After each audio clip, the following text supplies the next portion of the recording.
Hola, muy buenos días y bienvenidos a esta transmisión vía streaming de la sexta plataforma regional para la reducción del riesgo de desastres en las Américas. A continuación podrán disfrutar y podrán seguir en vivo la sesión paralela número 7, implementación del marco de acción de Sendai a nivel nacional, planes nacionales y marcos legislativos. Esta sesión está coordinada y auspiciada por CEPREDENAC y la Unidad Nacional para la Gestión del Riesgo de Desastres. En esta sesión se presentarán la iniciativa de gobiernos y de instituciones intergubernamentales para la articulación de los planes, políticas y marcos legislativos con las prioridades del marco de acción de Sendai. Los dejamos entonces con la sesión número 7.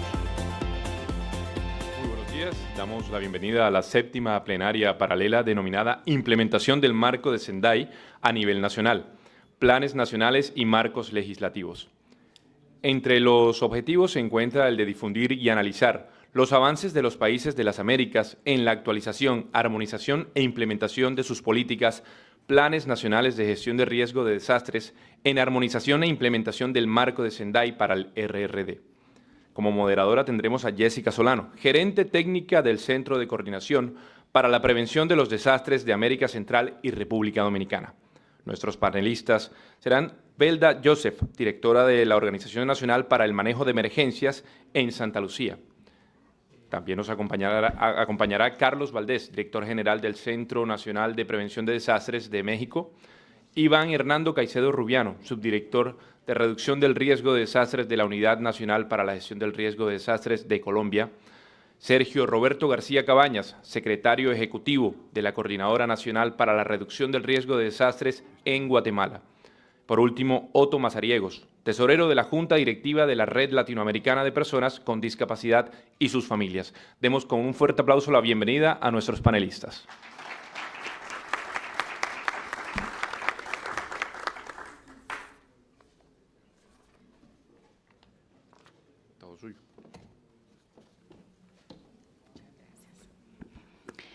Muy buenos días a todos y todas. En nombre de la Unidad Nacional de Gestión de Riesgo de Desastres de Colombia y del CEPREDENAC, como organizadores de esta importante sesión, para conocer los avances en la implementación del marco de Sendai a nivel nacional, planes nacionales y marcos legislativos, les damos la más cordial bienvenida.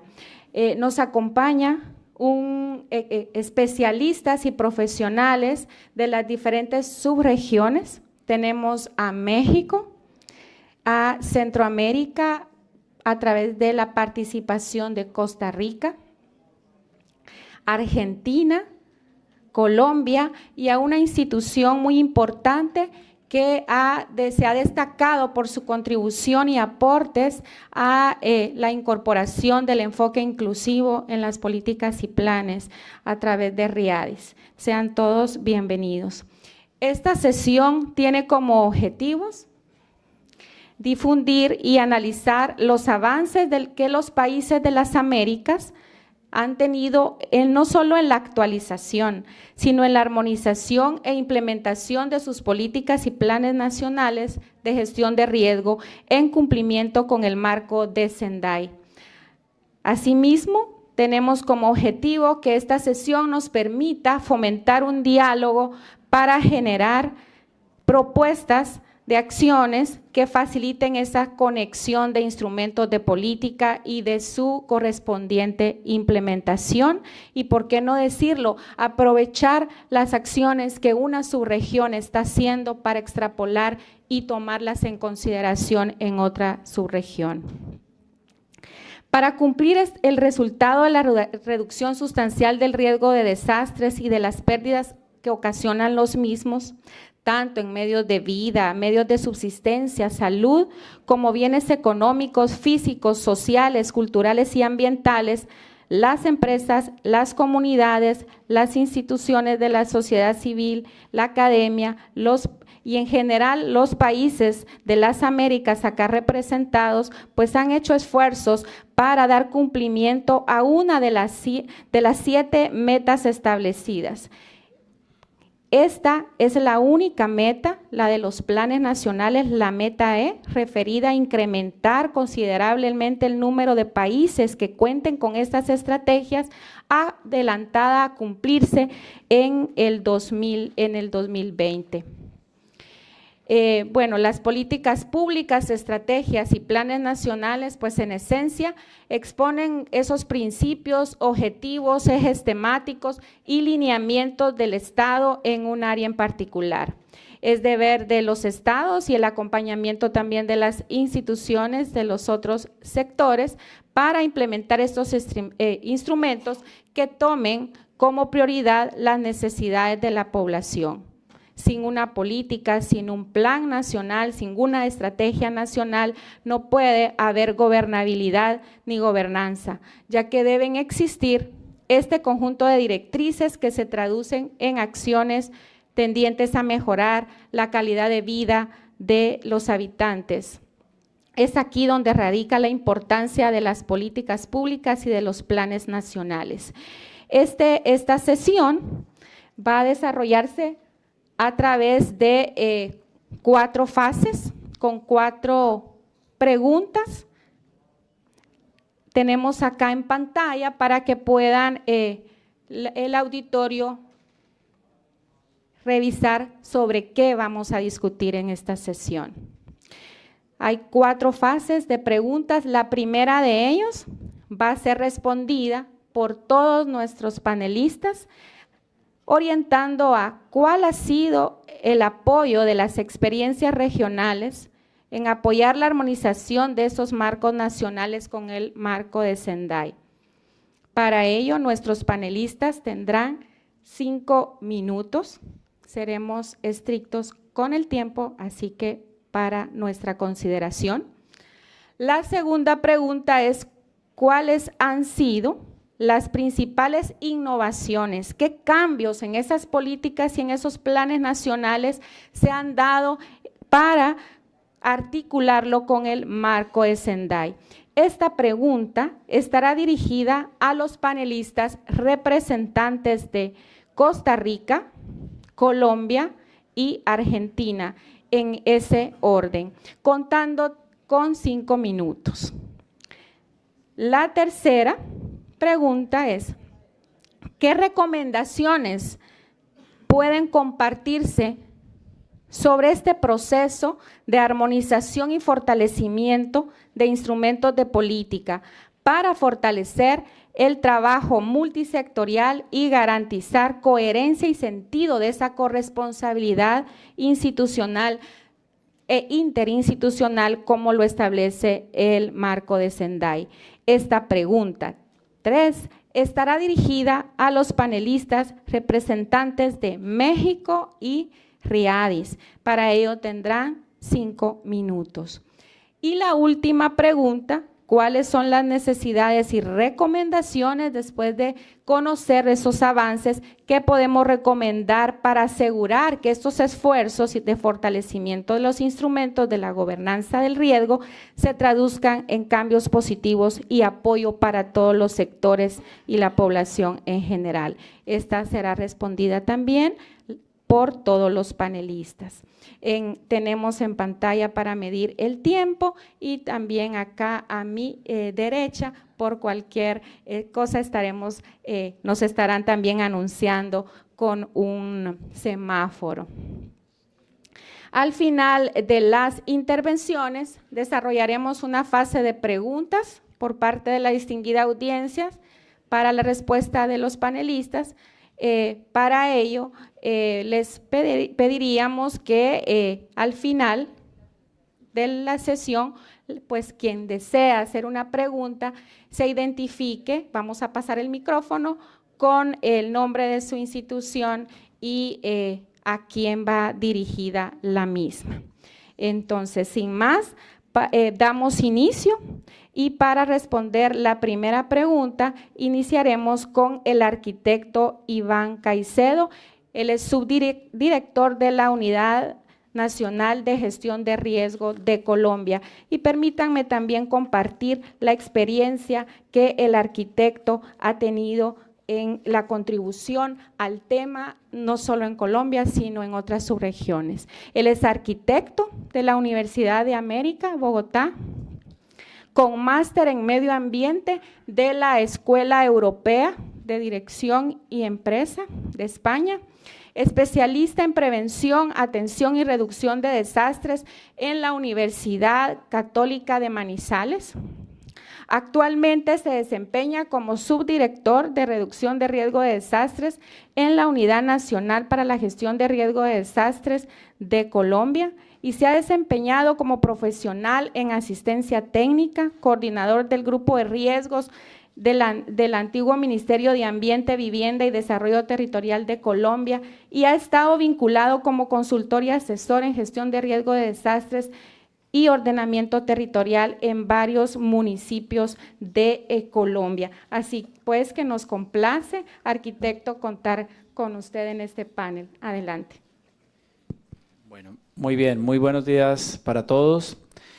Bueno, lo primero que queremos contar como Colombia es que nuestro marco legislativo pues fue formulado antes del marco de Sendai, pero tuvimos la fortuna que las discusiones previas a nuestra Política Nacional de Gestión del Riesgo de Desastres, que fue adoptada el 24 de abril del 2012, ya hemos tenido las discusiones referentes a procesos de gestión del riesgo, en el entendido primero que la gestión del riesgo pues está asociada a la gestión del desarrollo y que las soluciones del riesgo de desastres tenían que venir principalmente de las discusiones dadas en cada uno de los sectores y cada uno de los elementos que tienen que ver con el desarrollo del país. En ese orden de ideas, entonces, postulamos el ejercicio en función de unos procesos de gestión, que para la segunda pregunta pues va a haber una mayor ampliación, que realmente ha sido una de las innovaciones de nuestra política, y también unos componentes que ustedes están viendo en la diapositiva. Pero principalmente la clave de nuestra adopción en términos de poder armonizar, implementar el marco de Sendai, teniendo esa fortuna de haber logrado esa armonización antes, de manera previa al marco de Sendai, es la aplicabilidad de estas premisas, de los objetivos, de esos procesos de gestión del riesgo y de esos componentes a nivel territorial, porque no solamente es la municipalidad, la localidad que puede desarrollarlo solo, sino también a nivel de los diferentes niveles de gobierno, a nivel departamental, pero también a nivel nacional, pues con unas responsabilidades de acuerdo a las capacidades que existen en cada uno de estos niveles de gobierno. Eso en lo territorial. En lo sectorial, por supuesto, implica también el apoyo de los sectores en los diferentes niveles de gobierno. En cada localidad, municipio, pues hay el sector vivienda, pero también tenemos el sector agua potable, tenemos el sector infraestructura, el sector del desarrollo agropecuario, el sector de la salud, de la educación, etcétera, etcétera, que le apuestan efectivamente a generar desarrollo en la localidad o en la municipalidad, pero adicionalmente a eso, pues va generando posibilidades de gestión del riesgo sumado a las responsabilidades ya territoriales mencionadas anteriormente. Y el tercer ámbito de aplicación es lo institucional, es cómo apostarle desde nuevas reglamentaciones, nuevas disposiciones, cada una de las instituciones que están al servicio precisamente de lograr ese impulso sectorial e institucional, lograr apostarle al cumplimiento de los objetivos que ustedes ven en la diapositiva, los objetivos del Sistema Nacional de Gestión del Riesgo de Desastres. Este creo que ha sido uno de los elementos más importantes para lograr ver lo que han podido observar en las diferentes presentaciones que ha mostrado el Sistema Nacional de Gestión de Riesgo de Desastres de Colombia, y en el cual pues también tenemos un lenguaje común, porque cuando se habla de gestión del riesgo tenemos diferentes niveles de conocimiento, diferentes diálogos de saberes. En nuestro país pues tenemos diferentes tipos de población, indígena, campesina, afrodescendientes, raizales, etcétera, etcétera.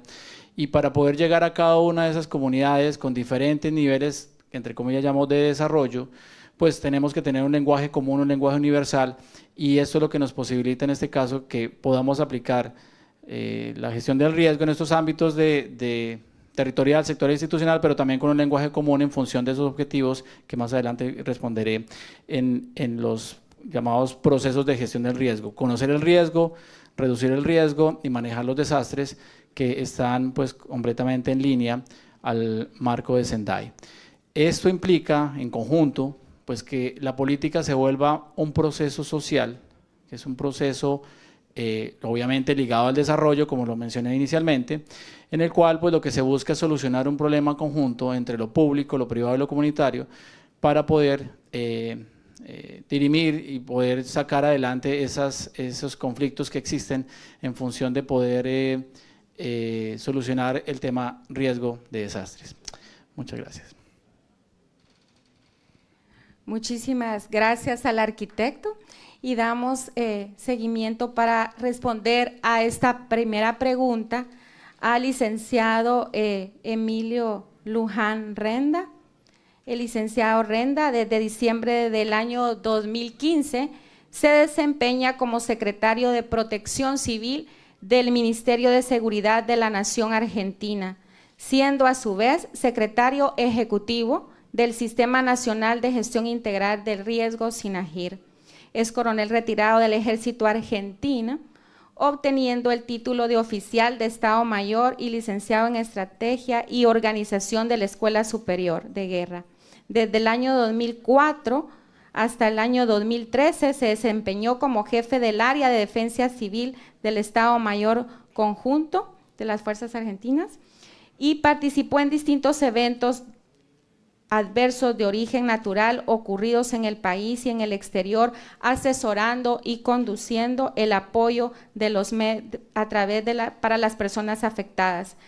Ha realizado diversos cursos en el ámbito universitario del Sistema Federal de Emergencias del Ministerio del Interior.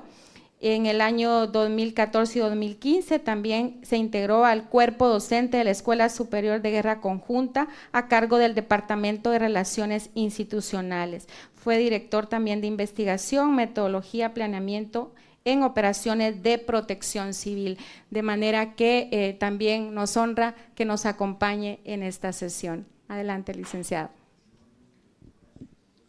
Muchas gracias, buenos días a todos.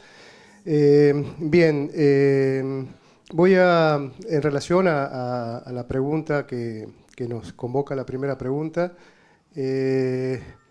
Argentina tenía una deuda muy importante, histórica, donde nunca alcanzó a organizarse en temas de protección civil.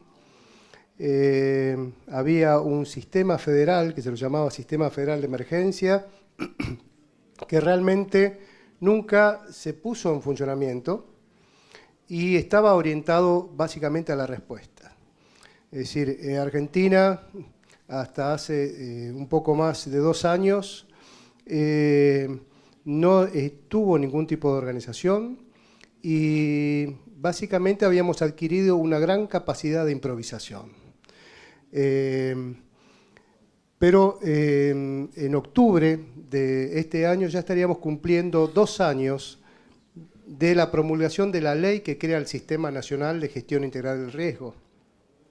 Y esto ha sido un cambio sumamente importante, un avance muy importante en nuestro país, porque no solo esta ley, que es una ley nueva, donde fue muy participativa la confección, la elaboración de esta ley, donde fue aprobada por unanimidad en todo el Congreso, y que tiene una orientación muy marcada en todo lo que hace al marco de Sendai. Esta ley crea el Sistema Nacional, el SINAGIR, que tiene una estructura de organización montada sobre 2 consejos, el Consejo Federal, que nuclea todas las provincias de Argentina. Tengamos en cuenta que la Argentina es un país federal. Esto implica que todas las provincias son autónomas y como sabrán que en temas de protección civil la autonomía es un problema porque hay muchas voluntades que piensan distintos y lo que se necesita en la conducción de una emergencia es unidad de criterios. Bueno, esto se logra a través de coordinaciones, a través de un trabajo permanente con las provincias, y esto lo estamos logrando a través de este Consejo Federal, donde se discuten las políticas públicas, se llevan acuerdos y a partir de ahí estamos instrumentando muchos progresos en este sentido. El otro consejo es el Consejo Nacional, que lo integran todos los ministerios de la Nación, donde también se trabajan en las políticas públicas de la Nación. Esta ley incluye muchos aspectos, yo creo que es muy completa, ¿no es cierto?, relacionados con el concepto de reducción de riesgo de desastres fundamentalmente, y también temas que también nos está convocando en este día, que son la inclusión en todo lo que hace a los sectores más vulnerables o que se encuentran en situación de vulnerabilidad, ¿no es cierto?, contemplando temas de género, de la niñez, discapacidad o de los pueblos indígenas. El otro punto, para no pasarme en el tiempo, que es importante, pudimos elaborar, ya vamos a cumplir, mejor dicho, cumplimos el mes pasado 1 año de elaboración del Plan Nacional de Reducción de Riesgos. Este plan nacional es en este momento un motivo de orgullo para nosotros, porque por un lado fue guiado metodológicamente por un ISDIAR que nos dieron, ¿no es cierto?, un apoyo muy importante. Estuvimos trabajando todo 1 año en la elaboración con 9 mesas multisectoriales que intervinieron todos los ministerios, ONGs, el sector privado, la sociedad civil, y pudimos lograr, ¿no es cierto?, lanzar este plan que lo pusimos en consideración de ambos consejos, aprobados por ambos consejos, es decir, por todas las provincias de Argentina, más todos los ministerios, y a partir de este momento ya estamos trabajando. Este es un plan por 5 años y amerita realizar planes anuales. Ya elaboramos el del 2018 y lo estamos poniendo en funcionamiento, y estamos llevando el del 2019, que va a ser el que oriente los temas presupuestarios para el año 2019 en reducción de riesgo de desastres. Faltando 2 segundos. Gracias. Muchísimas gracias por cumplir a cabalidad con su tiempo, licenciado. Y damos paso para responder a la primera pregunta al licenciado Carlos Picado Rolas. Él es licenciado en Sociología, máster en Gerencia de Proyectos de Desarrollo, egresado del doctorado de Filosofía. Tiene 26 años de trabajar en la Comisión Nacional de Prevención de Riesgo y Atención de Emergencias de Costa Rica, donde ha ocupado diversos cargos en estos 26 años. ¡Wow! Hoy es el jefe de Desarrollo Estratégico del Sistema Nacional de Gestión de Riesgo.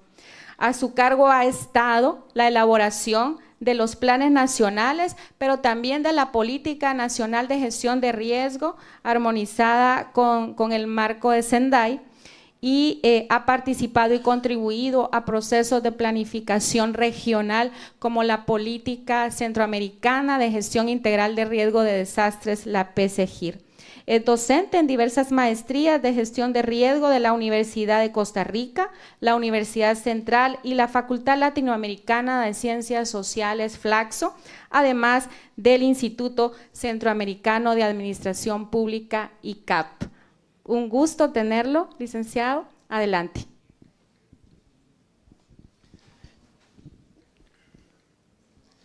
Bien, yo quisiera empezar por decir que no me va a dar tiempo de decir mucho, pero lo que sí podría plantear es que cuando hablamos de la política de gestión de riesgo, un aspecto importantísimo que para nosotros es relevante manifestar es que esta política no arranca con el marco de acción de Sendai, y creo que para ningún país arranca así. La posibilidad de llegar, como dice Jessica, a la construcción de un documento que le denominamos política y no plan, o estrategia es justamente porque ya hay un marco de institucionalidad que hace posible no sé si está la presentación. Acá. Ah, sí, perdón.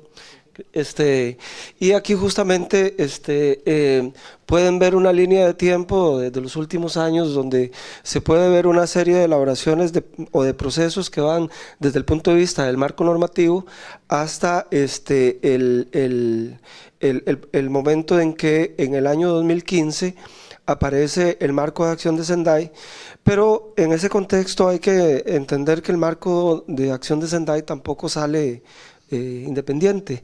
En ese mismo año surgió los Objetivos del Desarrollo y también los Acuerdos de París, con la característica de que las mismas metas que se alcanzaron a definir para el marco de Sendai fueron adoptadas por los Objetivos del Desarrollo y por el marco de cambio climático.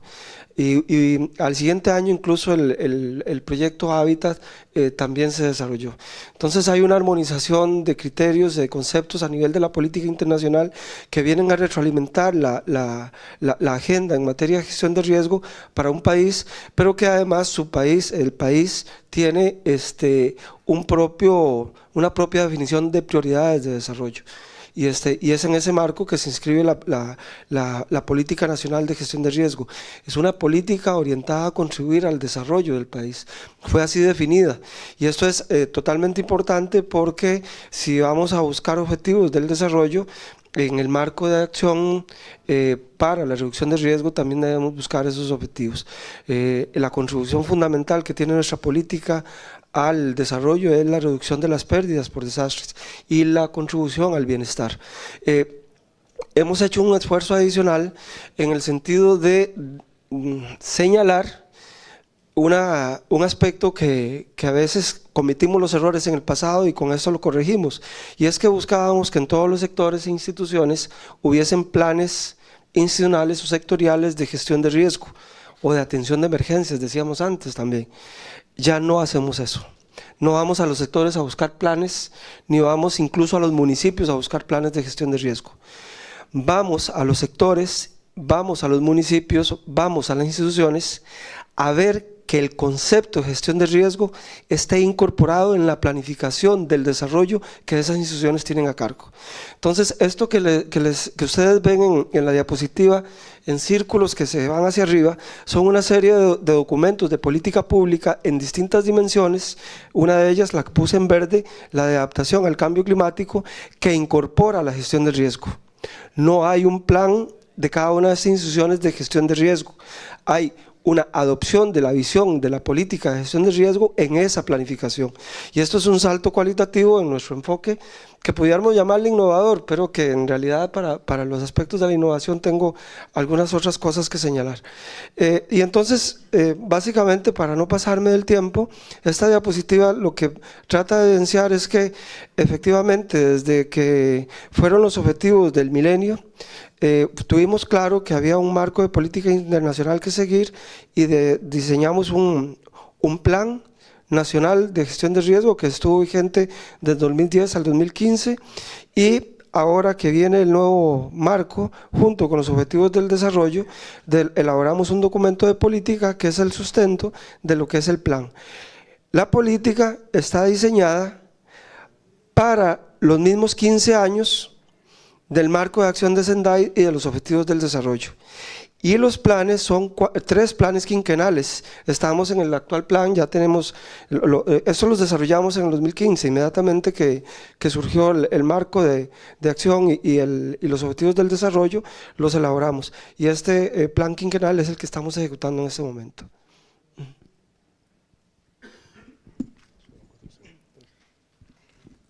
Muchas gracias, licenciado Picado, y gracias también por el tiempo. Damos paso para responder a esta misma pregunta al doctor Carlos Miguel Valdés González, director general del Senapred México. El doctor Carlos Valdés nació en la Ciudad de México y es ingeniero geofísico por la Facultad de Ingeniería de la Universidad Nacional Estudió la maestría y el doctorado en geofísico en la Universidad de Wisconsin-Madison, Estados Unidos, y durante su carrera profesional ha incursionado en cargos como jefe del Servicio Sismológico Nacional del 2005 al 2014, y el 1 de febrero del 2014 fue designado como director general del SENAPRED por el secretario de Gobernación. Gracias por acompañarnos desde México con su experiencia. Adelante. Muchas gracias, buenos días a todos ustedes. Y la pregunta sería, ¿cómo abonarle a la reducción de riesgo de desastre? ¿Cuál pudiera ser una de las mejores herramientas o cómo iniciar? La parte en donde nosotros hemos considerado que es importante es a través de tener un atlas nacional de riesgos, ¿no?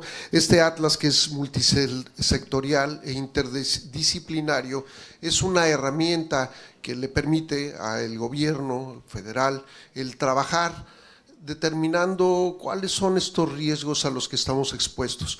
Pero la información, que es muy útil, empodera a la gente, y el compartir esta información con las autoridades en los 3 niveles de gobierno, con los tomadores de decisiones y con el público en general, creemos que es una de las estrategias en donde podemos conocer. No sé si podemos ver en la parte de la presentación, que debe de pasarse de manera automática. Vamos a ver imágenes de la actuación de los jóvenes, de la gente que participó en el apoyo después del sismo, principalmente el 19 de septiembre. Pero ¿por qué es interesante mostrarlo? Porque todos estos jóvenes que tenían menos de 32 años de edad, pues no habían entendido, no conocían bien o no escuchaban lo que hablábamos los adultos sobre un sismo que había ocurrido en 1985. Y es a través de este sismo en donde les queda muy claro a qué es a lo que nos tenemos que exponer. Regresando a la parte del atlas, el atlas permite el conocer entonces los riesgos a los que estamos expuestos. México es un país muy grande, 120 millones de personas, 66 lenguas indígenas nacionales. Nos obliga también la parte de la ley el transferir este conocimiento en cada una de las lenguas indígenas nacionales, lo cual se vuelve muy complicado. Si nosotros no hablamos, si no les decimos, si no hacemos entender a qué están sujetos las personas que viven en estas comunidades, es complicado. ¿Cómo lograr que un atlas funcione? Pues a través de su implementación, pero para implementarlo tiene costo, y en este caso el gobierno federal financia los 32 atlas estatales para lograr tener la cobertura, y la parte más complicada son los municipios. México tiene un poquito menos de 2.500 municipios y su variación es impresionante en capacidad de empoderío, y hay algunos de ellos, hemos identificado los 100 municipios más vulnerables, son los que representan el 40% del riesgo ante estos fenómenos. Entonces, el tratar de llegar a ellos la información de los fenómenos a los que están expuestos es una de las prioridades. Debemos de conocer que en la parte sur de nuestro país los fenómenos hidrometeorológicos, ciclones, huracanes, son vistos de una forma diferente comparados con la región norte, en donde estos sistemas son bienvenidos por ser una región desértica. Entonces, ¿cómo entender el mismo fenómeno bajo un concepto diferente? Pues tendría que ser a través de una de estas de estrategias. En este sistema se pueden elaborar escenarios que nos permite ver en una región dada ante un fenómeno particular cuántas personas están en ese lugar, pero están segregadas por género y por edad. Entonces podemos conocer menores de 12 años, mayores de 65 años, hombres y mujeres, ir identificando el grado de vulnerabilidad que tienen cada uno de ellos. Podemos ver el número de viviendas, el número de centros de salud que están expuestos en esos lugares, las escuelas, los bancos, las gasolinerías, y si a cada uno de estos le tasamos un costo, podemos entonces conocer cuánto nos costaría no hacer nada. Y creo que es uno de los elementos poderosos, porque al hablar con alguien y decirle, si tú optas por no hacer nada y no atender estos fenómenos, pues tendrás que tener en un banco, en una alcancía, tantos millones y millones de pesos para atenderlo en caso de una situación importante. La parte de una de las estrategias importantes es que es un mandato presidencial, podemos nosotros solicitar toda la información a todas las diferentes secretarías de la República y entonces podemos tener la información de los puentes, de las escuelas. En este sistema uno puede entrar, seleccionar una zona, aparecen todas las escuelas y le puede uno dar un clic y nos va a dar un listado de todas las escuelas en ese lugar, incluyendo el nombre del director, el número de docentes, el número de estudiantes, el teléfono, y esto permite entonces crear escenarios que son muy reales y darnos una idea de la capacidad que tendríamos nosotros de atender una emergencia en ese punto.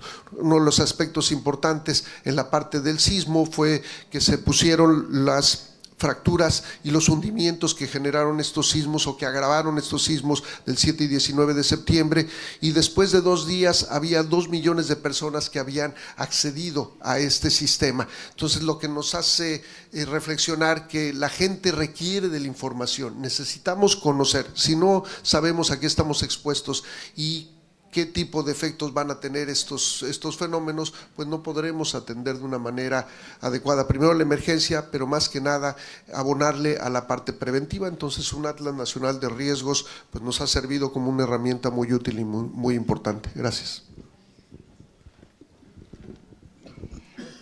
Muchísimas gracias también por el tiempo.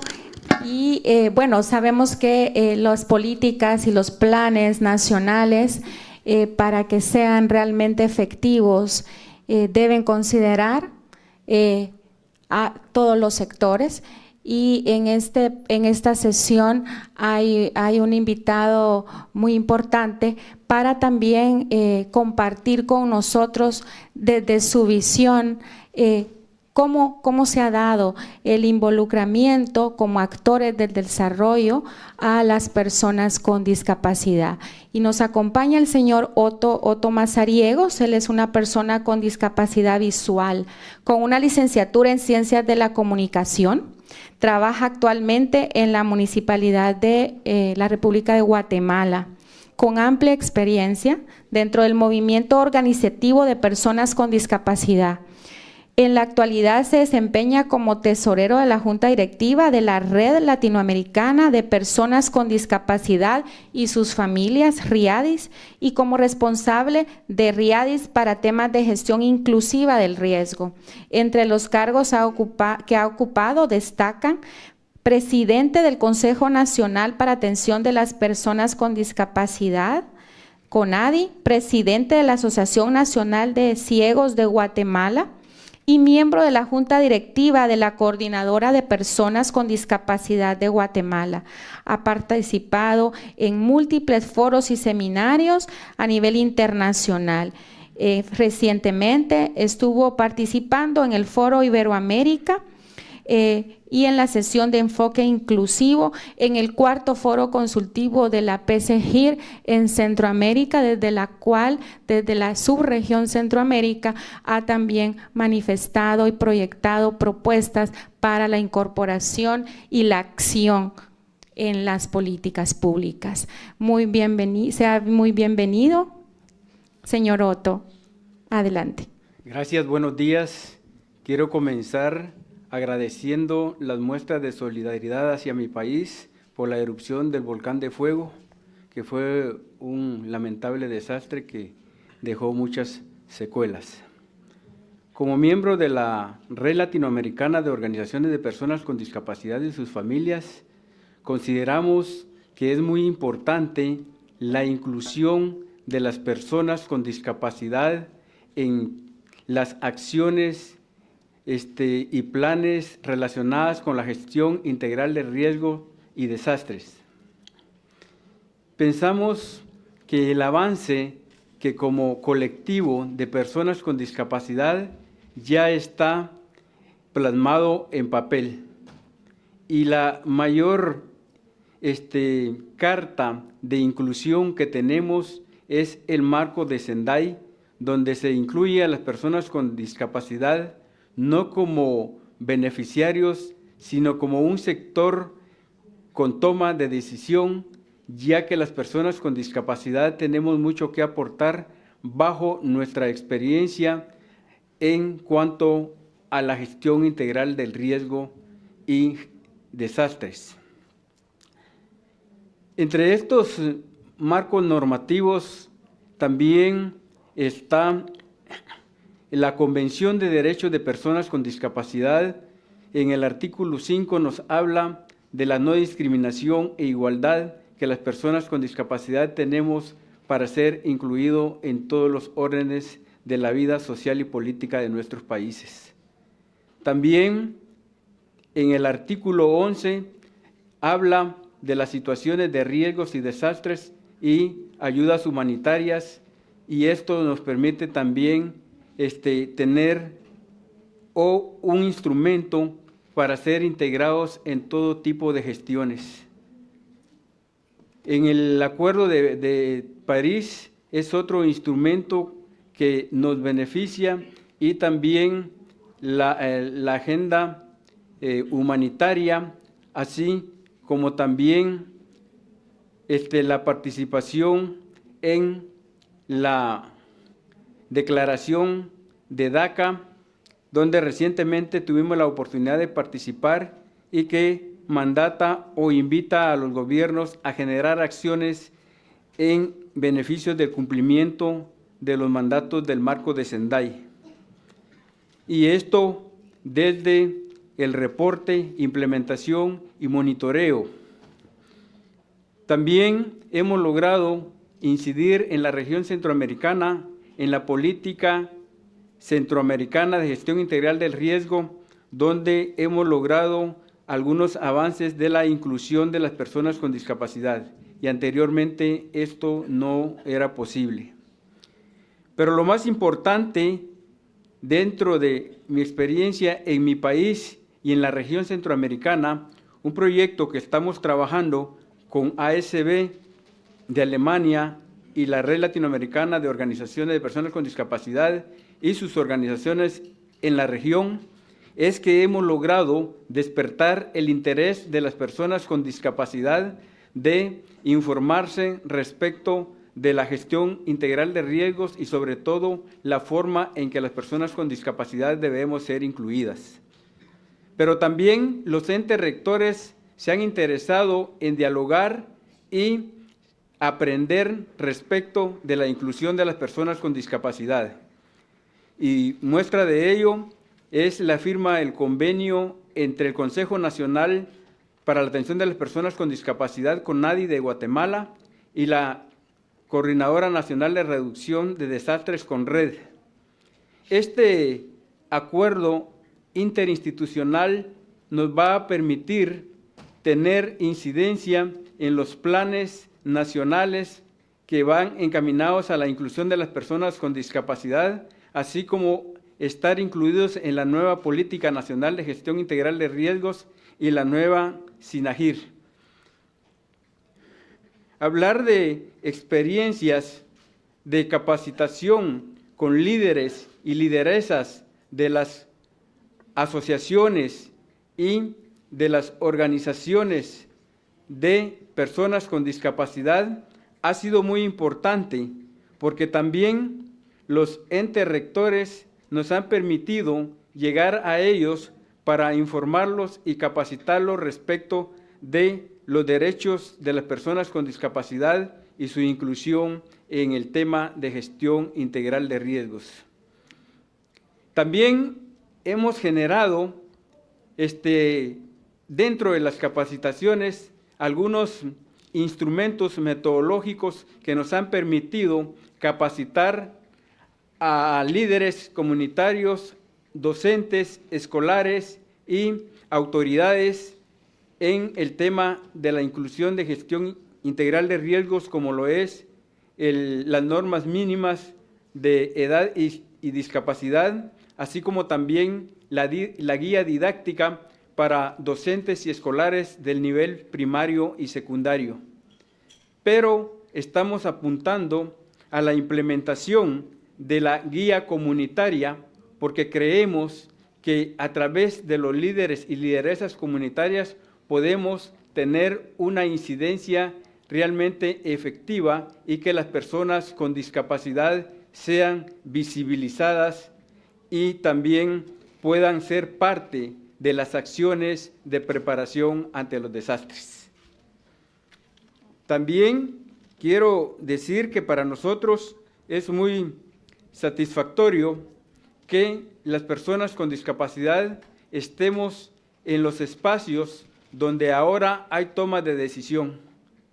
Y lo dice el marco de Sendai, que tenemos que conocer los desastres. Y yo agrego que tenemos que conocer a los grupos vulnerables que son afectados por los desastres. Y este colectivo son las personas con discapacidad que a través de muchas barreras han sido o no han tenido acceso a estos planes de preparación, mitigación y respuesta de la gestión integral del riesgo. Muchísimas gracias. Gracias.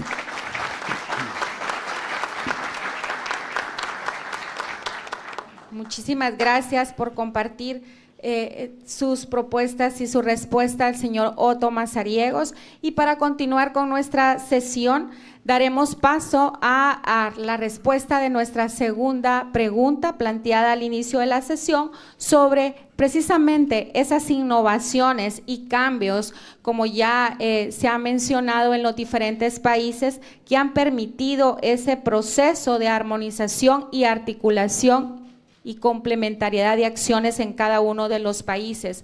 Para esta pregunta será respondida por Costa Rica, Colombia y Argentina en esta fase. Tendrán también 5 minutos. Iniciaremos con Argentina en el orden, o Costa Rica. Es que por la Costa Rica. Costa Rica.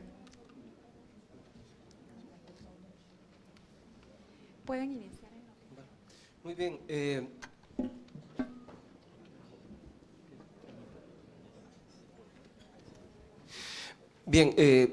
Aspectos que la política considera y que son relevantes mencionar como elementos de innovación que tiene la política.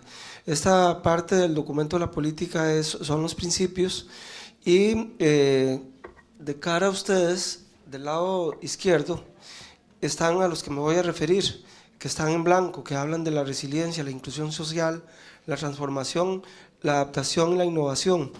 Estos son conceptos que creo que todos nos hemos acostumbrado ya a oírlas en los últimos años. Lo que sucede es que nos dábamos cuenta de que no hay un marco teórico que articule y que ordene estos conceptos.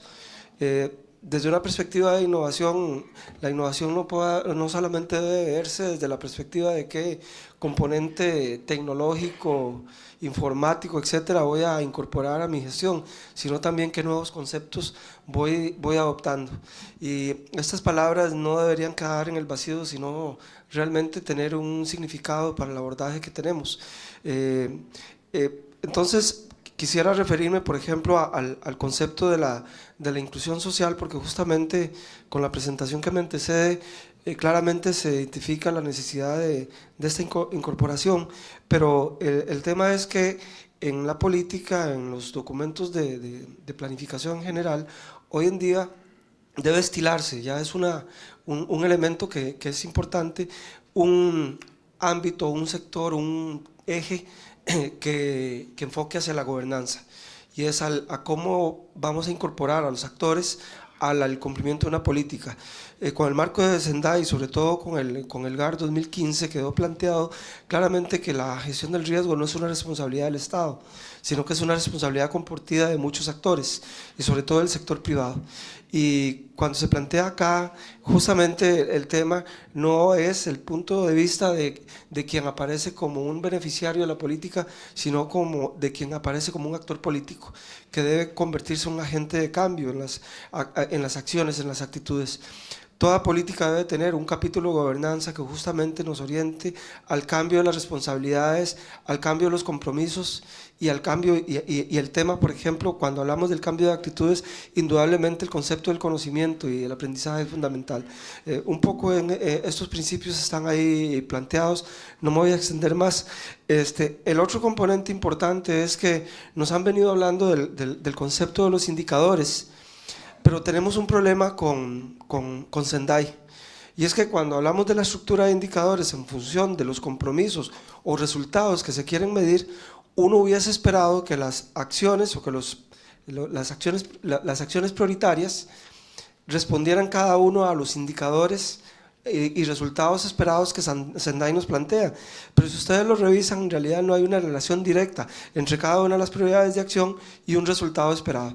Y si ustedes lo ven en la diapositiva, los resultados esperados son reducir la mortalidad, la afectación humana, las pérdidas y los daños. Pero los ejes no responden, o los ejes de acción prioritaria no responden a eso. Eso nos llevó justamente a que nosotros sí tratáramos en la política identificar cada uno de los ejes de acción por el resultado esperado. No me puedo detener en la definición de cada uno de ellos, pero ustedes sí pueden ver, si revisan la política, que hay una relación de resultado esperado con lo que Sendai plantea como resultado esperado, pero nuestros ejes de acción sí están articulados por el resultado esperado. Esto, voy a decir, sí es culpa de Sendai, porque aunque Sendai no lo propone, lo hace evidente la necesidad de eso, y en los marcos nacionales estas cosas hay que resolverlas. Y esto fue un aspecto que lo planteo como un elemento de innovación, en realidad es como un elemento de aprendizaje que nosotros sí teníamos que incorporar en nuestro documento. A ver qué tenía. Bueno, desde el punto de vista de los enfoques, justamente nos damos también cuenta de que entonces, cuando a la hora de medir tenemos que trabajar nuestros indicadores, Sendai no es suficiente para la estructuración de los indicadores. Nosotros tenemos que ponernos creativos e innovar en la construcción de los indicadores. Concretamente, nosotros estamos tenemos nuestros indicadores de gestión que están delimitados en nuestro plan nacional. Eso hay que contrastarlo con los impactos, a ver si esa gestión está resultando en términos de la reducción de la afectación humana, las pérdidas económicas y ¿cómo es que llama? Y en general, quiero decir, y si se está reduciendo el riesgo, que está planteado, digamos, en el siguiente estructura de indicadores que tenemos que medir. Lo dejo hasta ahí.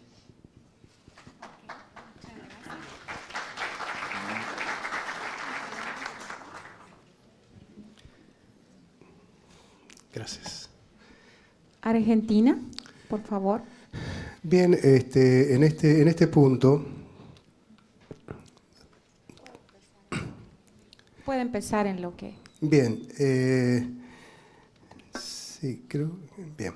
Si bien aspectos fundamentales de innovación, ¿no es cierto?, que ha tenido Argentina son los que hemos mencionado, el tener un sistema nacional que no teníamos y ya disponer de un plan. Este sistema nacional, y a través de su legislación, ha llevado a adoptar distintos tipos de acciones que son programas de trabajo que estamos desarrollando en todo el país.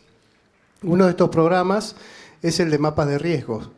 Hemos elaborado una metodología para la elaboración de mapas de riesgos, de la cual ha surgido un manual. No encontrábamos, salvo algunas guías, ¿no es cierto?, que uno puede encontrar, algo que sea una guía, un manual metodológico de elaboración de mapas de riesgos, y en adaptación a un método de planeamiento que hay en Argentina, se adaptó a la protección civil. Este manual se encuentra para ser bajado por el que lo desee en la página del Ministerio de Seguridad de Argentina, ¿no es cierto?, en lo que hace a protección civil. Y sobre esta metodología hemos iniciado un trabajo de talleres de capacitación, donde el objetivo para este año que nos hemos fijado es disponer de 100 ciudades con sus mapas de riesgo. Para lo cual ya hay 14 provincias que se han comprometido de las 24, sumando 103 ciudades, así que esperemos que todavía antes de fin de año podamos superar ampliamente la meta que nos habíamos fijado. consideramos dentro uno de los grandes problemas que teníamos cuando íbamos a las distintas ciudades era la falta de planificación, donde muchas veces no era por mala voluntad, sino por desconocimiento de cómo hacer un plan. Cuando uno empieza a ver los distintos aspectos que tiene que tener un plan, el primer paso es la identificación del problema. ¿Cuál es el problema que yo tengo en mi lugar? Esa identificación del problema es el mapa de riesgo. Yo tengo que poder, a través de una correcta elaboración de mapas de riesgo, definir claramente, mirándolo de todos lados, al problema que yo tengo, y en base a eso voy a poder empezar a seguir con los pasos subsiguientes, ¿no es cierto?, en la solución a esos problemas y cuáles van a ser los mecanismos de trabajo. En esto estamos trabajando. Estas son las provincias que ustedes pueden ver que se han comprometido, donde hemos hecho talleres de preparación en las distintas ciudades con compromisos de los intendentes y esperemos, lo que había dicho, superar la meta para este año. El otro tema que y está atado, muy atado a este, es el programa de ciudades resilientes. En este sentido, y también habiéndolo coordinado con UNISDR, ¿no es cierto?, nosotros, además de los distintos representantes que hay, los que fomentan ciudades resilientes de Naciones Unidas, nosotros como país nos hemos propuesto desarrollar un programa, ¿no es cierto?, que amplía los 10 puntos de trabajo de Naciones Unidas y está muy atado a los mapas de riesgos. Una vez que, o las mismas ciudades que van avanzando en sus mapas de riesgo, continúan con el programa de ciudades resilientes en una metodología de trabajo donde estamos trabajando con cascos blancos, ¿no es cierto?, y todas las provincias en las distintas etapas que vemos en la proyección, que es una etapa de sensibilización, que eso básicamente lo hacen cascos blancos, que venían trabajando en hacer comprender la necesidad de la resiliencia a las ciudades. Después trabajar en capacitación, en lo que es el gerenciamiento, ¿no es cierto?, de este trabajo, y finalmente, y un aspecto fundamental, que es el financiamiento para poder lograrlo. Bueno, estas son como aspectos que nos interesaron presentar de trabajo que venimos desarrollando, que son programas que están instituidos, que ya están lanzados y que es motivo, ¿no es cierto?, de particular interés en este momento para la protección civil en Argentina. Gracias.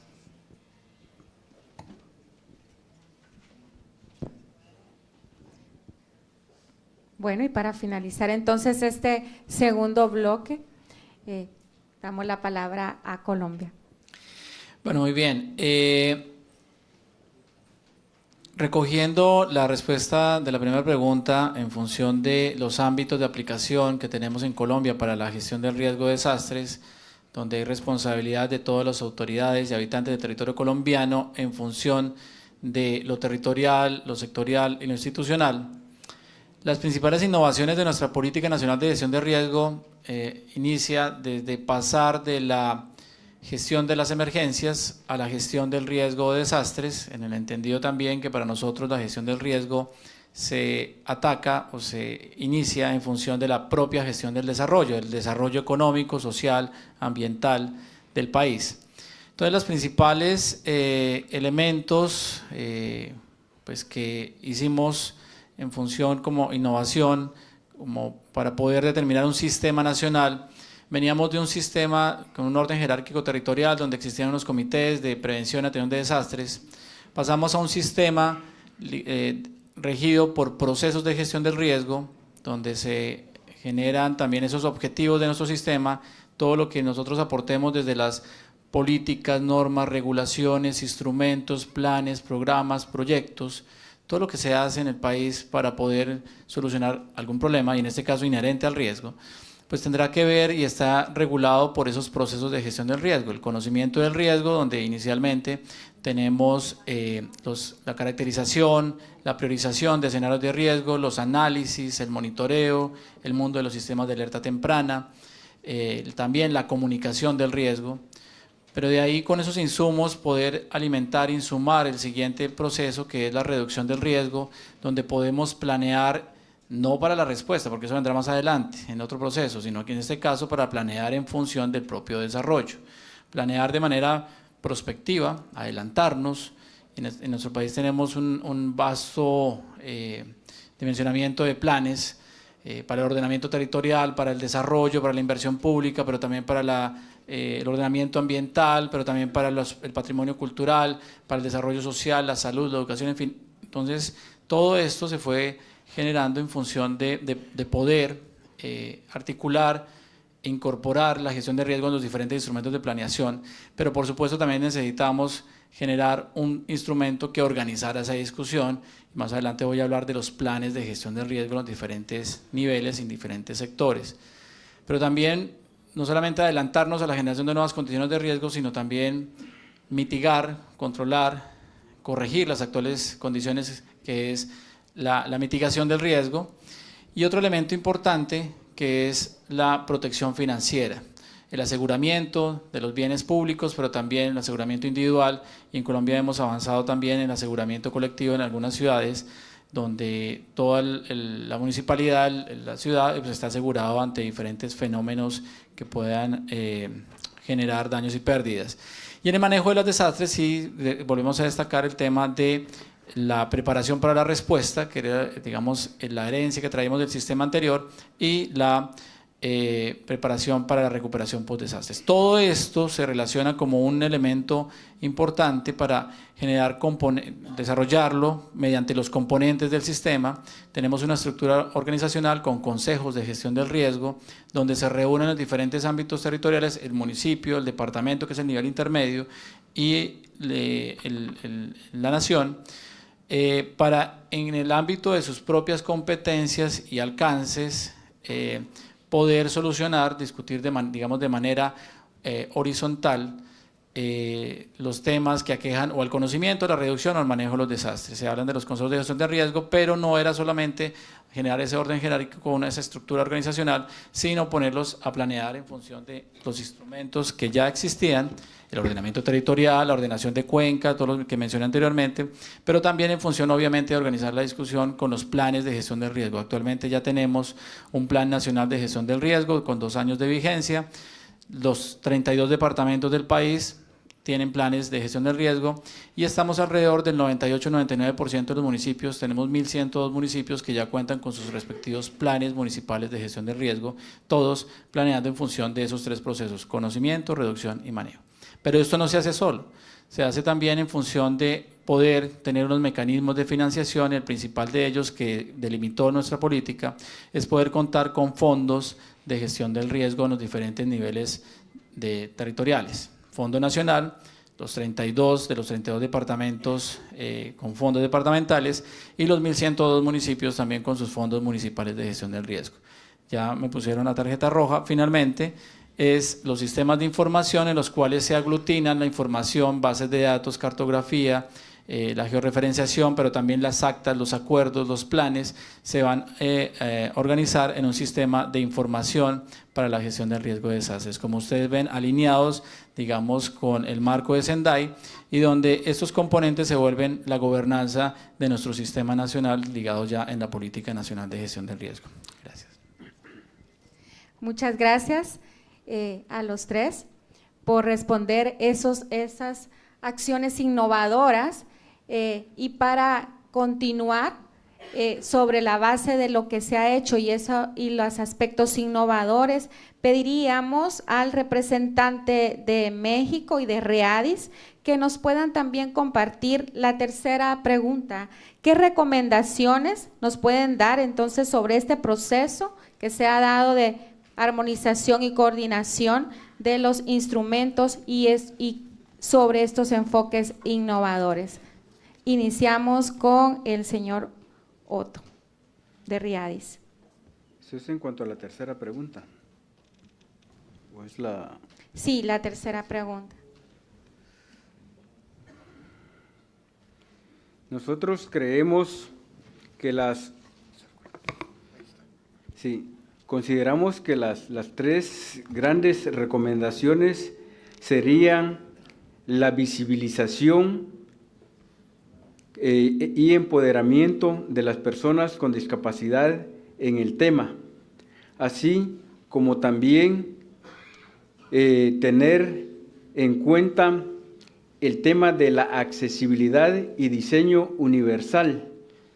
No puede haber inclusión sin accesibilidad.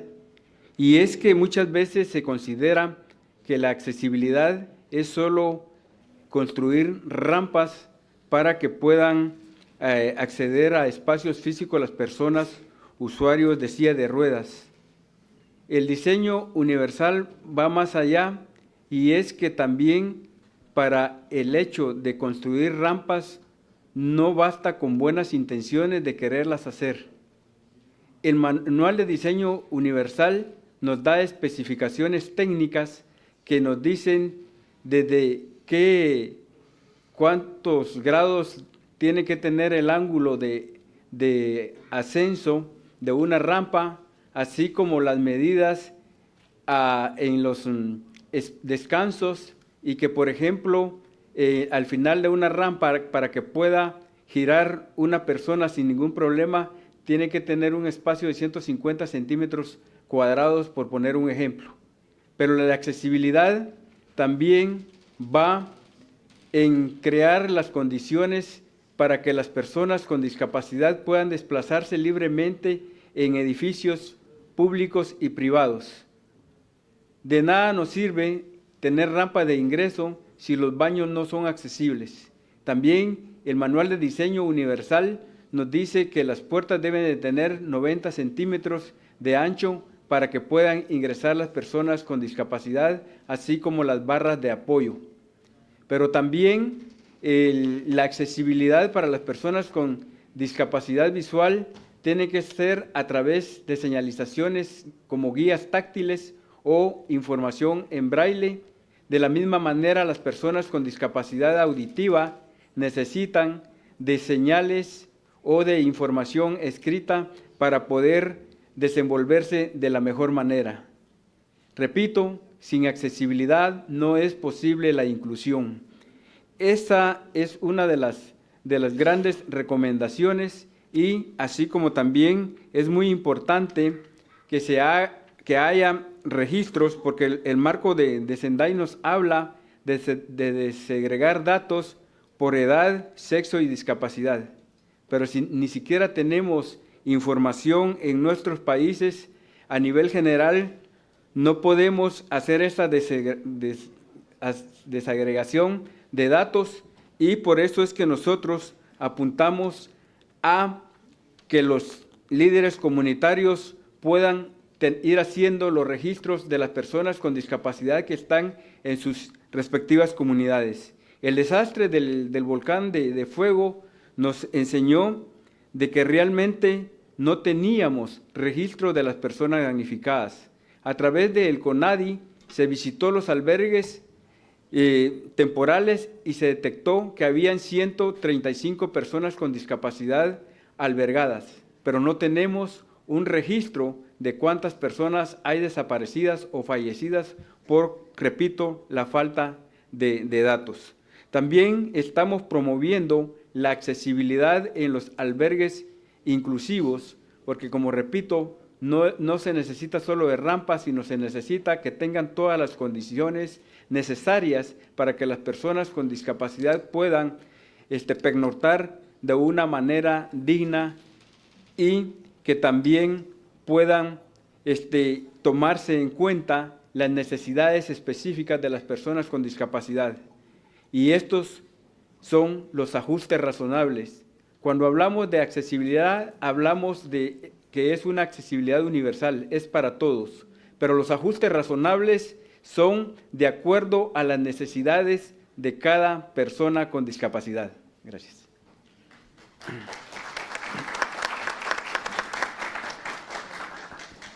Adelante, México. Sí, gracias.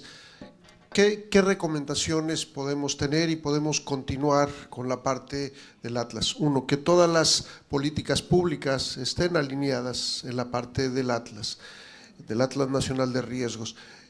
Y además, de la parte del Atlas necesitamos conocer todos los fenómenos. Generalmente nos quedamos y de manera común pensamos en los sismos, en los volcanes, vivimos en una zona altamente afectada por los fenómenos hidrometeorológicos, pero hay otras condiciones, los fenómenos de carácter antrópico, en los que tiene que ver la presencia del ser humano, los dejamos al final o no los consideramos. Y otros nuevos fenómenos en donde México ha añadido a su ley la parte del impacto de fenómenos del espacio exterior.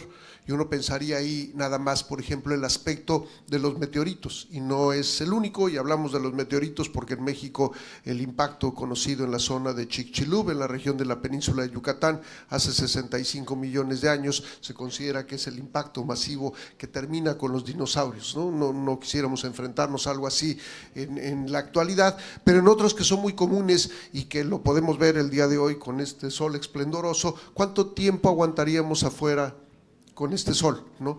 Lo que tiene que ver con la radiación solar y las mismas explosiones? Estos ya están en la ley, pero debe haber reglamentos. ¿Y por qué las explosiones solares son muy importantes? Porque todos nosotros ahora nos manejamos con estos pequeños aparatos, ¿no? Y la parte de telecomunicaciones se vuelve altamente vulnerable ante las fulguraciones o las explosiones de carácter solar. Entonces, el conocer el impacto que podría tener uno de estos fenómenos permite a los países el establecer lineamientos adecuados que puedan llevarnos a la parte preventiva. Nosotros somos países numerosos y uno de los aspectos importantes en México, lo dijimos, con 120 millones de habitantes, los fenómenos socioorganizativos tienen una componente muy importante.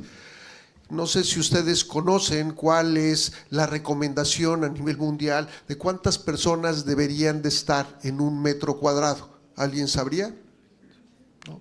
Si lo vemos aquí, si me permiten pararnos, aquí aprovechamos, están marcados estos cuadros en donde pueden ponerse la gente con discapacidad y aproximadamente son 1 metro cuadrado. Si le pedimos a Julián y si se paran, vean, son 3 personas. Y si nosotros incrementamos, háganos el favor, 4 personas, y si le pedimos el favor, 5 personas, comienza a ser ya una situación complicada. Lo vemos aquí. La única salida, si tuviéramos nosotros un evento, estaríamos capacitados para saber cómo salir y cómo seguir. Gracias, por favor. Gracias. Necesitamos entonces conocer estos otros fenómenos e irlos añadiendo y pasarlos al común de la gente, ¿no? Lo vivimos en el sismo del 85 y curiosamente en México el año pasado, lo habíamos comentado en otra reunión, que se repite el sismo 2 horas después de haber tenido un simulacro nacional en donde la gente participó y algunos no participaron con mucho entusiasmo, pero 2 horas después teníamos una verdadera prueba, ¿no? Lo dijimos, la naturaleza es tan sabia que si no hemos aprendido la lección, nos repite la tarea, y para que no se nos olvidara nos lo pusieron en el mismo día, 19 de septiembre. Entonces, el conocer y el reaccionar, y otra vez regresamos, ¿por qué el Atlas? Porque son los escenarios los que nos permiten plantear cómo deberíamos de actuar. El Atlas también nos permite visualizar diferentes fenómenos al tiempo. Pensamos, y esa es nuestra percepción ideal, que los fenómenos se dan de manera aislada. México en un mes tuvo cerca de 7 fenómenos hidrometeorológicos, y hay uno que no nos acordamos mucho que se llama Harvey.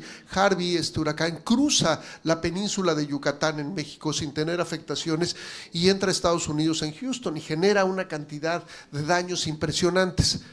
México lo tenía y no hay mayor afectación, otros sistemas más, y después 2 sismos. La mezcla de estos fenómenos en conjunto es algo que no hacemos de una manera regular. Lo podemos ver, imagínense un sismo poderoso en una época en donde los huracanes tienen afectaciones, no solo va a producir deslizamientos de ladera, flujos de lodo, todo esto lo tenemos que ir adaptando y conociendo y sumando.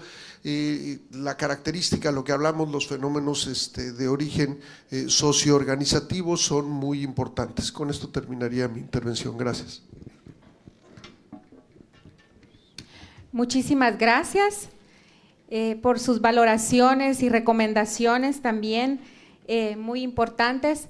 Y para concluir con esta sesión de preguntas, vamos a pasar a la última, que tiene un tiempo de 3 minutos. Estamos ya cortos de tiempo, pero sí que puedan darnos un mensaje final sobre esas necesidades y esos qué podemos hacer para asegurar esos esfuerzos de fortalecimiento interinstitucional y de aplicación de los instrumentos de política nacional.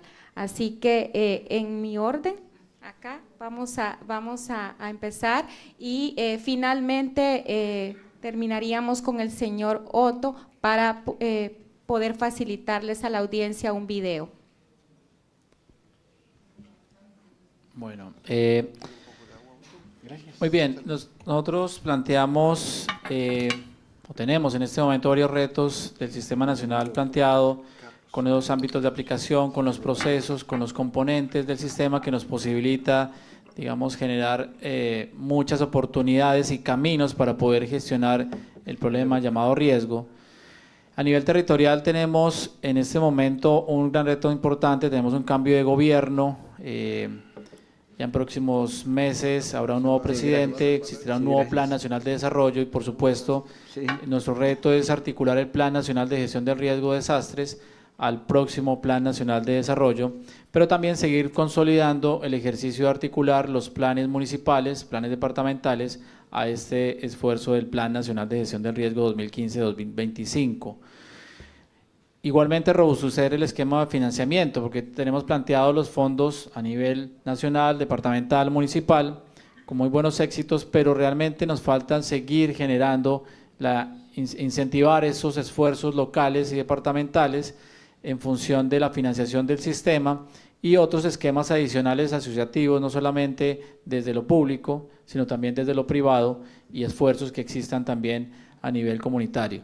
En lo sectorial, tenemos unos grandes retos, digamos, siempre hemos estado trabajando en función, la mayoría del tiempo, de fenómenos asociados a ocurrencia de eventos naturales, socionaturales, tecnológicos, biosanitarios, pero el tema de lo antrópico no intencional, recientemente con la represa de Hidroituango, también nos generó nuevos desafíos. Ya habíamos reglamentado afortunadamente el ejercicio del desarrollo empresarial en la gestión del riesgo de desastres el año pasado y eso nos permitió colocar en la misma balanza lo público y lo privado para el tema de las responsabilidades inherentes a la gestión del riesgo. Pero tenemos que seguir fortaleciendo esa integración, esa articulación entre los diferentes instrumentos de planificación, que se pongan de acuerdo en el conocimiento, la reducción del riesgo, el manejo de los desastres, pero también dinamizar la incorporación de la gestión del riesgo de desastres en la inversión pública. Es un gran reto y es un tema que posteriormente tendremos que reglamentar como sistema nacional para lograr que cada sector del desarrollo, las vías, la infraestructura, la salud, la educación, en fin, le aporte precisamente desde su propia inversión, desde la etapa previa de formulación de proyectos a precisamente ya cuando se construya, se opere el proyecto en términos de gestión del riesgo. Posteriormente, en lo institucional, consolidar el proceso social, esa relación entre lo público, lo privado y lo comunitario para la gestión del riesgo de desastres en función de la gobernanza establecida por el Sistema Nacional y seguir desarrollando marcos normativos complementarios que permitan dinamizar el cumplimiento de los procesos de gestión establecidos a nivel del territorio, pero también a nivel de los sectores. Creo que me pasé un segundo. Muy bien, gracias.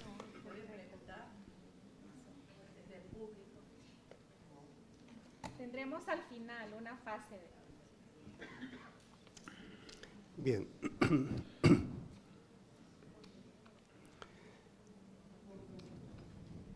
Sí, bueno, ahí está. Desde Argentina nos hemos fijado varios retos. Pongo 3, ¿no es cierto?, de ejemplo, uno por minuto, esperemos. Uno es la regionalización. Les había comentado uno de los problemas, ¿no es cierto?, para la protección civil, que es las autonomías provinciales, ¿no es cierto?, en poder aunar criterios con distintas voluntades. Esto lo vamos consiguiendo en el marco del Consejo Federal, que nuclea todas las provincias, y hemos logrado ya aprobar una regionalización que está orientada, cada región, a compartir riesgos y también poder trabajar en temas de capacitación, optimización de recursos. Este es uno de nuestros desafíos y estamos avanzando en ese sentido. El otro tema, y que es fundamental, es todo el trabajo con la sociedad civil y el sector privado. En esto hemos avanzado también en un registro de ONGs. Ustedes saben que el trabajo con las asociaciones civiles en emergencias, hay asociaciones que brindan un gran apoyo durante el momento, ¿no es cierto?, de emergencias, y otras que pueden llegar a ser un problema. Entonces, estamos articulando de tal forma que aquellas asociaciones y ONGs que se inscriban en el registro estén dentro del ámbito de las necesidades que tiene el Sistema Nacional SINAGIR. También estamos trabajando con el sector privado y ya hemos avanzado en distintos tipos de convenios con cámaras de empresas para poder orientar un trabajo común de este sector que nunca se había avanzado. El otro reto es la articulación con la red científico-tecnológica. Ya hemos podido armar 2 redes. Una red que se llama la Red Científico-Tecnológica para la Reducción del Riesgo de Desastres, y la otra que es para la adaptación al cambio climático. Ambas redes responden a las necesidades del Sistema Nacional en cuanto a los requerimientos que surjan para esta temática, y nuclea a más de 30 organismos científicos que todos tienen una orientación, ¿no es cierto?, o que pueden brindar distintos tipos de apoyos en esta temática. Ya han surgido distintos requerimientos desde el ámbito de la Secretaría, y esta red se ha puesto a trabajar en ello. En total ya tenemos 13 protocolos que han surgido de la red científico-tecnológica, así que creo que es un reto poder nuclear a todos los científicos trabajando en una misma dirección. Gracias. Bien, desde el punto de vista de las recomendaciones, me parece a mí que la mejor que yo pudiera señalar, estoy muy afín con lo que el compañero de Colombia ha venido planteando. Indudablemente un tema de la capacidad de medición y el problema que tenemos, no creo que sea solo Costa Rica, sino el tema fiscal y la administración de este problema. Nos comprometemos con un montón de acciones y luego no hay la capacidad financiera para llegar a abordarlos. Es necesario incorporar el concepto de la estrategia financiera en función de las pérdidas y el carácter de las pérdidas, el poder enunciar cuántas son las pérdidas que tenemos en el país y poder evidenciar que eso nos genera problemas. Es un aliciente importante para luego generar el tema de la inversión desde la gestión pública. Y finalmente hay un elemento importantísimo en este concepto, y es que generamos los compromisos a nivel de plan. Pasa lo siguiente: cuando hablamos a nivel teórico de lo que hay que hacer, todo el mundo está de acuerdo. Cuando nos vamos a las consultas para determinar qué es lo que vamos a hacer y empiezan a adoptarse los compromisos, ya no estamos tan de acuerdo. El compromiso, y eso sucede, es que tal institución tiene que hacer tal cosa, y en el proceso de consulta en realidad lo que debe surgir es qué compromiso voy a adoptar yo. Y cuando finalmente logramos eso, resulta que hay que llevarlo al nivel político para que el jefe y al que consultamos esté de acuerdo en qué se va a hacer el compromiso de la institución. Bueno, eso se llama en los documentos de política pública, los documentos, el capítulo que tiene que ver con la evaluación y el seguimiento de los compromisos. Adoptados, una vez adoptados, alguien tiene que asegurar que eso se está cumpliendo. Normalmente somos descuidados en la elaboración de estos documentos en la generación de ese capítulo, que dice cómo vamos a llegar a hacer que eso se cumpla. Y les voy a decir algo que sucede en mi país: cuando se adopta un documento de política pública, que casi siempre es sectorial, dicen, vamos a crear una comisión política y una comisión técnica. La política decide y la técnica le lleva los insumos de información para que pueda tomar las decisiones. Y 3 años después esas dos estructuras desaparecen. Hay que trabajar mucho en la generación a nivel de marco normativo de esos esquemas de seguimiento de las políticas que tenemos a cargo. Y finalmente es necesario que creemos algún tipo de instrumento. Aquí yo estoy presentando el instrumento que nosotros tenemos, donde regularmente se monitoree a los actores sobre el cumplimiento y el avance de lo que están haciendo, y preparar un informe de seguimiento que haga evidente cómo va ese nivel de cumplimiento de los compromisos, y hacerlo público. Hacerlo público. Posiblemente nosotros no tengamos capacidad de sanción, pero cuando lo hacemos público, el responsable se siente advertido y obligado a cumplir con el compromiso que tiene. Y eso es fundamentalmente lo que nosotros estamos teniendo. Estamos haciendo un sistema de seguimiento y monitoreo con un informe de seguimiento que se presenta una vez al año al Foro Nacional de Gestión de Riesgo, y vean cómo eso ha ayudado, porque lo que tengo al lado derecho de ustedes son los informes de gestión institucional y municipal de la Contraloría, que toma ese informe como parte de los documentos de referencia para saber cómo están operando las instituciones, en este caso en el tema de gestión de riesgo.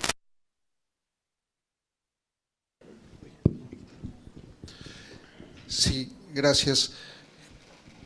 ¿Cómo tomar las mejores recomendaciones y las mejores prácticas? Una de ellas sería, lo comentó Emilio, la parte académica, científica tiene que estar pegada e ir al lado con la social, ¿no? A veces se nos olvida, y tecnológicamente podemos resolver muchas cosas. Un ejemplo breve: en la parte de México tenemos nosotros un sistema de alerta sísmica que tiene más de 20 años, y 20 años la evolución iba y venía, nos quejábamos si funcionaba, si sonaba mucho, y finalmente el año pasado es una de las pruebas de fuego en cómo finalmente podemos entender que el funcionamiento de una alerta a final de cuentas salva vida, ¿no? Había inclusive la discusión si el sonido y la voz de la persona que dice alerta sísmica, y un sonido, si se debería de cambiar. Después de una discusión interesante, la respuesta era que no, que ya la gente que se estresaba es porque no han tenido finalmente la capacidad de entender y de reaccionar más a la parte preventiva, qué hacer y qué debemos hacer antes de una alerta. La alerta nos debería nada más indicar que es hora de sentarnos en una silla, porque hemos hecho toda la parte preventiva, sabemos que la estructura va a resistir y sabemos que socialmente estaremos bien. Entonces, ¿cómo llegar a esa parte? En el otro aspecto es el intercambio de buenas prácticas, ¿no? Esta parte de la alerta sobre lo que ha venido pasando México para llegar a tener una alerta más aceptada. Estamos aquí en una plataforma regional, lo vemos nosotros como México, en un país con tantos municipios, estados, debemos de intercambiar esta información. Los fenómenos son comunes, y los fenómenos, ya se ha dicho varias veces, no obedecen fronteras, y debemos de saber que el impacto que puede tener un fenómeno de carácter hidrometeorológico puede cruzar todo Centroamérica, pasar por México, continuar hacia la parte norte. Entonces, este tipo de reuniones, el ir abonando a la parte que tiene que ver con las buenas prácticas. Y en lo otro, el entender y escuchar gente con capacidades diferentes. Nos lo dice muy bien Otto, ¿no? Otto, yo le diría que la rampa debe de tener como 30 grados de inclinación, y a mí me da la impresión que es demasiado. No, es demasiado, y no lo consideramos y no entendemos, y a veces no hablamos con la gente, y tenemos que escuchar y nos tienen que decir cómo tenemos que atender una emergencia desde el punto de vista como lo hacen gente con una capacidad diferente. Si no nos ponemos en ese lugar, no sabremos atender una emergencia, pero más el carácter preventivo. ¿Qué debemos de hacer para que todos entendamos que el abonarle a la parte de prevención va a evitar que lleguemos a las emergencias y sobre todo a los desastres? No hay país poderoso en este mundo que pueda financiar todos los desastres, no nos alcanzaría el recurso. Los hemos visto, grandes países como Japón, Estados Unidos, y lo que queremos nosotros es poner un ejemplo como Latinoamérica, como Mesoamérica, como Centroamérica. Gracias. Muchas gracias.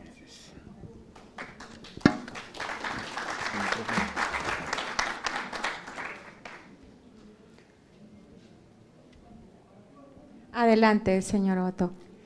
Vamos a comenzar con la presentación de un video para sacarlos un poquito de la actividad académica que hemos tenido en este momento, para que ese video nos pueda servir como base para terminar con las recomendaciones que como personas con discapacidad tenemos para el tema de la inclusión de gestión integral de riesgos.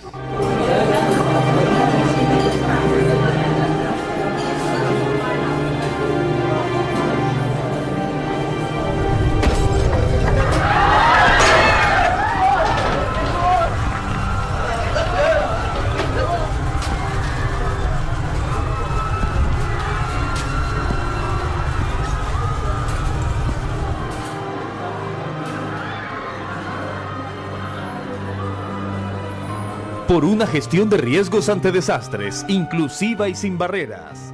La inclusión salva vidas.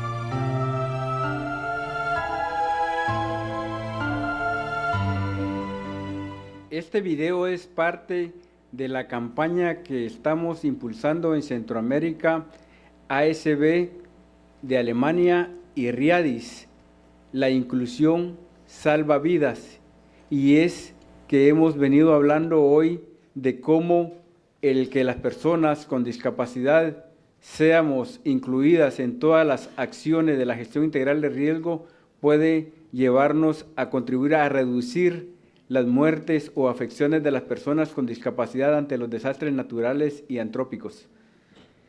También pareciera que fuera algo de ficción, pero que en la vida práctica ha tenido mucha relación con algunos testimonios que nos han compartido personas con discapacidad que les ha tocado estar en un desastre natural.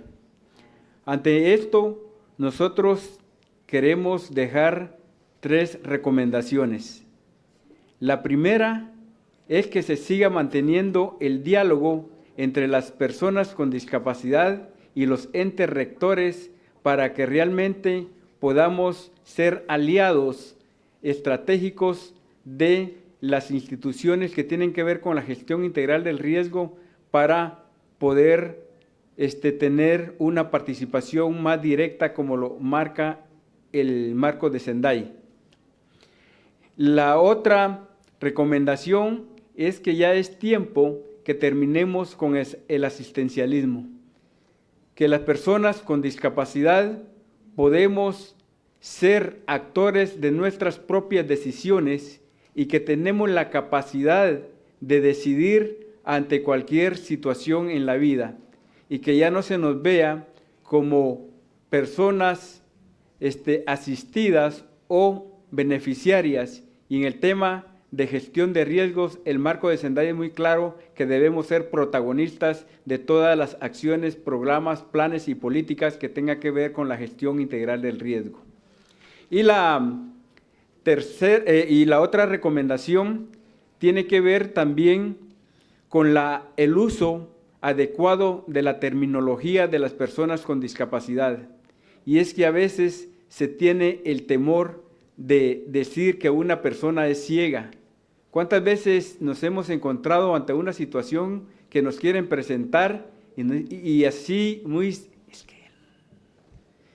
les da pena decir que Otto es una persona ciega, o si no empiezan a buscar términos menos lastimeros como no vidente, invidente, y en el peor de los casos, que nos hacen niños perpetuos, cieguitos, sorditos, discapacitaditos. Y yo creo que la terminología es muy importante. La convención habla que las personas tenemos deficiencias y están clasificadas en deficiencias sensoriales, y ahí estamos incluidas las personas con discapacidad visual y auditiva, las deficiencias físicas y las deficiencias intelectuales. Pero que el entorno que nos rodea tiene barreras arquitectónicas, culturales, actitudinales y de comunicación, la interrelación de una deficiencia con las barreras nos da una condición de ser una persona con discapacidad. Y en ese sentido, creo que la academia debe cumplir un papel muy importante en la formación de los docentes y de los estudiantes, porque a través de la academia podemos ir generando condiciones hacia toda la población respecto de la forma correcta de tratar a las personas con discapacidad. Gracias. Muchísimas gracias al señor Otto. Bueno, agradecemos muy especialmente a todos nuestros panelistas. Ha sido una sesión muy productiva, muy valiosa, con recomendaciones que nos orientan a la acción y a continuar trabajando juntos por países más resilientes. Por favor, un aplauso a nuestros panelistas.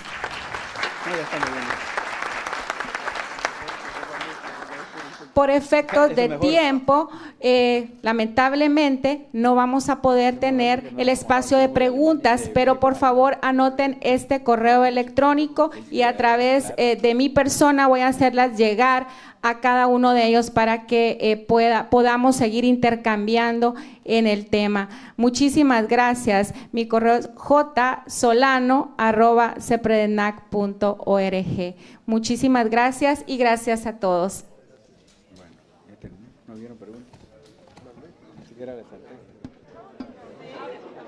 Hola, ¿qué tal? Y retomamos esta transmisión especial vía streaming de la sexta plataforma regional para la reducción del riesgo de desastres. Acaba de concluir la paralela número 7 y haremos una pausa hasta las 2 de la tarde para retomar con la plenaria número 3 en el Salón Getsemaní. Gracias a todos por su sintonía y los esperamos a las 2 de la tarde.